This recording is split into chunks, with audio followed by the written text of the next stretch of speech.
تو وہ حضور پاک علیہ السلام کے بارے میں بیان کرتے ہیں۔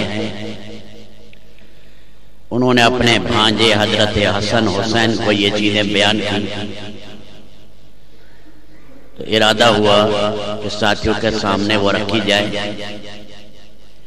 تاکہ ہمارے دل میں، دماغ میں، لہو میں، گوشت میں، ہڈیوں میں، روئے میں اللہ تعالیٰ اور اس کے رسول کی محبت پیوست ہو جائے۔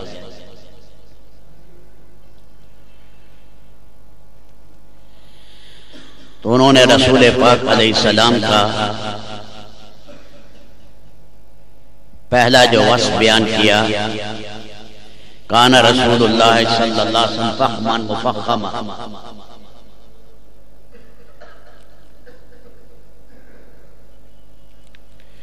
فخم کہتے ہیں جو اپنی ذات کے اعتبار سے عظیم ہے،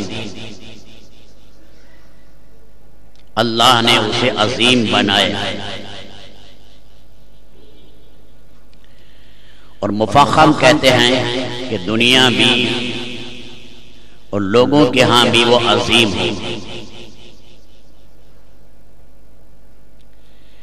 اللہ کے نبی صلی اللہ علیہ وسلم کو اللہ نے ہر اعتبار سے عظمت اللہ نے عطا فرمائی، جلالت اللہ نے عطا فرمائی۔ حضرت عمرو بن عاص یہ زمانہ جہلیت میں بھی جرنیل رہے ہیں اور زمانہ اسلام میں بھی۔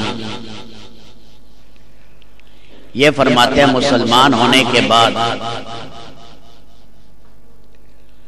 میں رسول پاک کی صحبت میں بیٹھتا رہا، آپ کے جلال و عظمت کا یہ حال تھا کہ آنکھ بھر کے میں دیکھ نہیں سکتا تھا۔ اللہ نے ایسی جلالت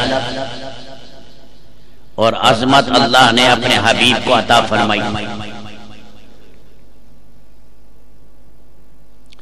یہ ایک باطنی نور ہوتا ہے، اللہ اس کی روشنی باہر لوگوں کے دلوں پر ڈالتا ہے۔ ایک موقع پر سیدنا عمر بن خطاب آ رہے ہیں، پیچھے مجمع ہے، مڑ کر پیچھے دیکھا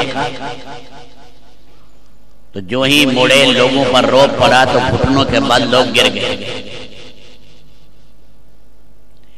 بڑے بڑے لوگ سامنے آتے تو ان کی ٹانگیں کانپنے لگ جاتی، تھراتے تھے۔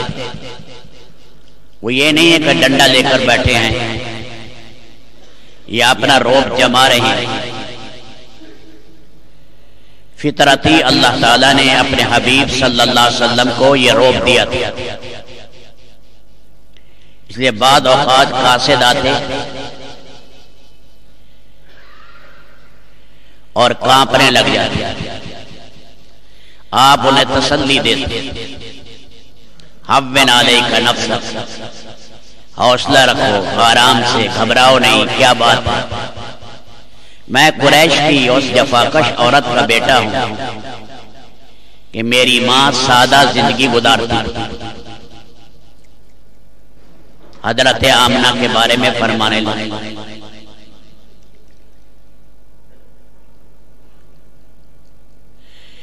جو باہر دھوپ میں بیٹھے ہیں مجمع کا اجر انہیں نہیں ملے گا، مجمع کے ساتھ جو مل کر بیٹھے گا اجر اس کا زیادہ ہے۔ اللہ کے نبی صلی اللہ علیہ وسلم نے فرمایا پہلی سب مکمل ہو جائے پھر دوسری بناؤ، دوسری ہو جائے پھر تیسری بناؤ۔ دین کی چاہت دوسری چاہتوں پر غالب آئے۔ موسم تو کبھی سرد ہے کبھی گرم رہے گا، لیکن دین کی چاہت آدمی میں بڑھتی رہے۔ تو آپ علیہ السلام نے فرمایا میں قریش کی اس عورت کا بیٹا ہوں جو گوشت کو دھوپ میں سکھا کر استعمال کرتی تھی، یعنی میری ماں